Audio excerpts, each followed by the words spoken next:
కుజదోషం వల్ల కలిగే అనర్థాలు ఏంటి? అసలు ఇదే ఛానల్లో మనం దాదాపుగా ఈ విషయం 2-3 సార్లు చెప్పుకున్నాం మనం. కుజదోషం అనేది లేదు, ఇది బాగా గుర్తుపెట్టుకోండి. ఇద్దరికి చెప్పాను ఇదే టాపిక్ మళ్ళీ వచ్చింది, మరి మళ్ళీ అదే ప్రశ్న అడుగుతున్నారు. కుజదోషం అనేది బాగా గుర్తుపెట్టుకోండి, రజస్వలాపూర్వమే వివాహం కొరకు చూసేది కుజదోషం. ఒకప్పుడు దరిద్రపు గొట్టు మొఘలుల యొక్క దరిద్రపు వెధవలు మొఘలుల యొక్క పరిపాలన ఉన్నప్పుడు అష్టదరిద్రులైనటువంటి బ్రిటిష్ వాళ్ళు అష్టదరిద్రులైన బ్రిటిష్ వాళ్ళు దరిద్రపు మొఘలుల సామ్రాజ్యం ఉన్నటువంటి మనము ఆ సమయంలో సనాతనం ఉండేటువంటి పిల్లల్ని తీసుకువెళ్ళి వాళ్ళని మానభంగం చేసి చంపేతున్న సమయంలో వాళ్ళ పిల్లల్ని రజస్వలాపూర్వ వివాహమే అంటే పిల్లవాడికి పెళ్లి చేస్తే ఓ పని అయిపోతుందని చెప్పేసి, అంటే వీళ్ళు రజస్వలైన దాన్ని పెళ్లి వాళ్ళు తీసుకెళ్ళి మానభంగం చేస్తారు. కాబట్టి వీళ్ళు మన ధర్మంలో ఏం చేశారంటే రజస్వలాపూర్వ వివాహం చేసేసుకుంటే పని అయిపోతుందనే భావనతో ఏమని చేశారు. దానికి అందరూ అప్పుడే పెళ్ళా అని భయపడతారు. మీరు అనుకున్నట్టుగా చాలామంది అనుకుంటారు, అబ్బో చిన్నపిల్లకి మేలు పెళ్ళా అండి అంటారు. సో కాబట్టి చిన్నపిల్లకి పెళ్ళా అండి అన్నటువంటి వాళ్ళకి 8 ఏళ్ల అమ్మాయికి ఇప్పుడు చేసినటువంటి కొంతమంది దరిద్ర పెదవులు 8 ఏళ్ల పిల్లని తీసుకెళ్ళి 40 ఏళ్ల వాళ్ళకి కట్టబెడుతున్నారు. అలాంటి పెళ్ళి కాదండి. 8 ఏళ్ల అమ్మాయికి 11 ఏళ్ల అబ్బాయితో చేసేవాడు, 11 సంవత్సరాల వయసు అబ్బాయితో చేసేవారు. 8 ఏళ్ళ తర్వాత అమ్మాయిని వివాహం తర్వాత అమ్మాయిని చదివించేవారు, 18 ఏళ్ల వరకు చదివించేవారు. అలాగే అబ్బాయి కూడా 21 ఏళ్ళు చదువుకునేవాడు. ఆ చదువుకున్న అంటే వాళ్ళ కులవృత్తి. అప్పుడు బీటెక్లు ఎంటెక్లు బీటెక్లు ఈ టెక్కులు లేవు. అప్పుడు టెక్కులు లేని వాళ్ళందరూ కూడా పాపం అందరూ సామ్యంగా ఉండేవాళ్ళు. ఇప్పుడు టెక్కులు ఎక్కువైపోయారు అందరు, కానీ అప్పుడు టెక్కులు లేవు. అటువంటి సమయంలో వాళ్ళ చదువుకొని అప్పుడు కాపురానికి వచ్చేవాళ్ళు. సంప్రదాయబద్ధమైనటువంటి కాపురం ఉండేది. ఈ 5 ఏళ్ల 6 ఏళ్లలో వాళ్ళకి పెళ్ళైన తర్వాత అత్తగాళ్ళు అంటే ఏమిటి, భార్య అంటే ఏమిటి, భర్త అంటే ఏమిటి, వాళ్ళ కుటుంబ ఆచార వ్యవహారాలు ఏంటి, ఒకళ్ళనొకళ్ళు 10 సంవత్సరాలు తెలుసుకునేటువంటి అవకాశం ఉండేది. ఆ భర్త మీద విపరీతమైనటువంటి ప్రేమ పెరగడానికి అవకాశం ఉండేది. ఈ భార్య మీద నా భార్య అటువంటి ఒక ఆకర్షణ బాగా పెరిగేది. కాబట్టి వాళ్ళిద్దరి లవర్లు అయిపోయేవాళ్ళు. అప్పుడు ఆ రిమైనింగ్ 10 years వాళ్ళు లవర్గా ఉండేవాళ్ళు.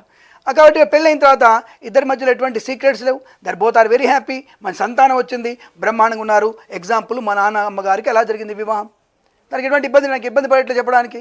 సో అద్భుతంగా ఉన్నట్టు మేము 5 సంతానం ఉన్నాం, ఒక కూతురు మాకు ఒక అక్క ఉంది. ఇంతమంది బ్రహ్మాండంగా అందరం కూడా మంచి హోదాలను ఉన్నాం, తెలివైన వాళ్ళంగా ఉన్నాం మనం. అంటే అది రజస్వలాపుర వివాహం కొరకు వీళ్ళందరూ భయపడుతుండే వాళ్ళు. 8 ఏళ్ల పిల్లలకు పెళ్ళి అయినప్పుడు కుజదోషం వస్తుంది అమ్మాయికి, మరి పెళ్లి ఆలస్యం అవుతానగానే అప్పుడు భయపడి కుజదోష నిమిత్తంగా అక్కడ పేరు పెట్టారు. అంటే ఇది భౌగోళికమైనటువంటి ఉపద్రవాన్ని తగ్గించుకోవడానికి. రెండవది, చిన్నతనంలో పెళ్లి చేస్తే అమ్మాయికి సుఖ సంతోషాలు బాగా ఉంటాయటువంటి భావనతో కావచ్చు. అంటే ఇప్పుడు మీరు అంటారు, ఏమండి అమ్మాయి పెళ్లి చేయడం మీరు కరెక్ట్ అంటారా, మళ్ళీ వెంటనే ప్రశ్న అడగవచ్చు, మీరు సమర్థిస్తున్నారు దాన్ని అడగవచ్చు. ఇప్పుడు మీరు 25 ఏళ్ళకి పెళ్లి చేశారు కదా, 30 ఏళ్ళకి పెళ్లి చేస్తున్నారు, 25 ఏళ్ళు కూడా పోయింది అనుకోండి. 2010 వరకు 23-25 పెళ్ళి ఉండేది. 2010 తర్వాత మాత్రం 28 మినిమం వచ్చేసింది. ఇక 2025లో 30కి వచ్చేసారు. సో ఆడపిల్లల పెళ్ళికి 30కి వచ్చి ఐఎమ్ నాట్ ఇంట్రెస్టెడ్, ఇప్పుడే పెళ్ళి నాకు అని చెప్తున్నారు. అది వేరే మీ కర్మ, అది నాకు సంబంధం లేదు ఆ విషయం. ఇప్పుడు 30 years పెళ్ళి అవుతున్నారు. ఇప్పుడు 30 years పెళ్ళి చేసుకొని ఎంతమంది కపుల్స్ హ్యాపీగా ఉన్నారు? నాకు ఈ ప్రత్యక్షంగా మీరు ఎవరైనా ప్రేక్షకులు లైవ్లో ఉంటారు కదా, ఎవరైనా చెప్పండి 30 years తర్వాత పెళ్ళి అయిన వాళ్ళు ఎవరైనా సుఖంగా ఉన్నారా? మోర్ దెన్ 30% ఉండొచ్చు, యాక్సెప్టెడ్. 30% తర్వాత ఎవరైనా హ్యాపీగా ఉన్నారా? నాకు ఎవరైనా ప్రేక్షకులు ఉంటే కామెంట్ చేయండి, నేను వెంటనే అడుగుతాను, ఆ విషయం చెప్తాను, దానికి సమాధానం. కాబట్టి ఎప్పుడూ హ్యాపీగా ఉండం మనం. కాబట్టి ఏదో రకమైనటువంటి భావోద్వేగాన్ని కంట్రోల్ చేసుకోవడానికి పెళ్ళి అనే కార్డు వేసుకోవడం కాదండి. మనం జీవిత భాగస్వామితో అనుబంధాన్ని, ఆనందాన్ని పెంచుకునే విషయంగా మనం డెవలప్ అవ్వడానికి సరైన సమయంలో పెళ్లి చేసుకోవాలి. సరైన సమయం దాటిపోతే నష్టం అని చెప్పడానికి కుజుడు చెప్పారు. ఇక నాలాంటి జ్యోతిష్కులు వచ్చేసారు.